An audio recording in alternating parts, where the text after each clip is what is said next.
Сәлем оқырман, бүгін біз өте дәмді болып шығатын өзбек ұлтының ұлттық тағамы палау пісіретін боламыз. Палауға ең керегі сиыр еті. Етті тазалап, жуып алып, содан кейін ірілеу қылып турайсыздар. Етімізді турап болғаннан кейін қазанға май құйып, қыздырып аламыз. Майымыз әбден қызғаннан кейін етті салатын боламыз. Отымызды ең жоғарғы отқа қоясыздар, және етіміз қуырылып жатқан кезде қапағын ашып қоясыздар. Етті араластыруды ұмытпаймыз, себебі біздің отымыз ең жоғарғы отта тұр, асты күйіп кетуі мүмкін. Етіміз қуырылып жатқан кезде жуамызды турап аламыз, яғни тазалап, жуып, қабығын ашып, осындай видеодағыдай қылып турап аласыздар.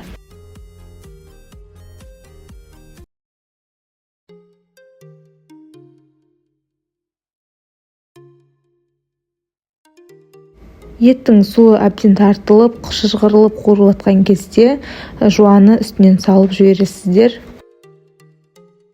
Келесі сәбіздерімізді турап аламыз, яғни қабығын ашып, тазалап, жуып, және осындай ұзыншақ соломка қылып турап аласыздар.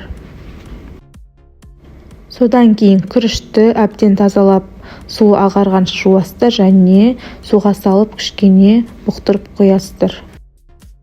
Жуа сарғыштанып, жұмсарып піскеннен кейін сәбізді салатын боламыз.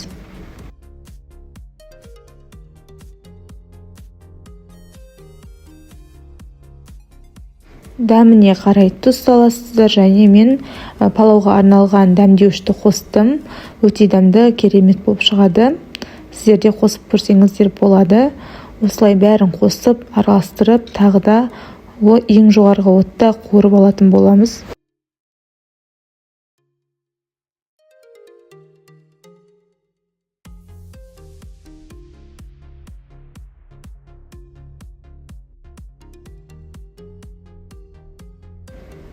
Сәбіз жұмсарғаннан кейін бір араластырып жібересіздер. Осындай болып жұмсару керек, және оның үстіне күрішті салатын боламыз.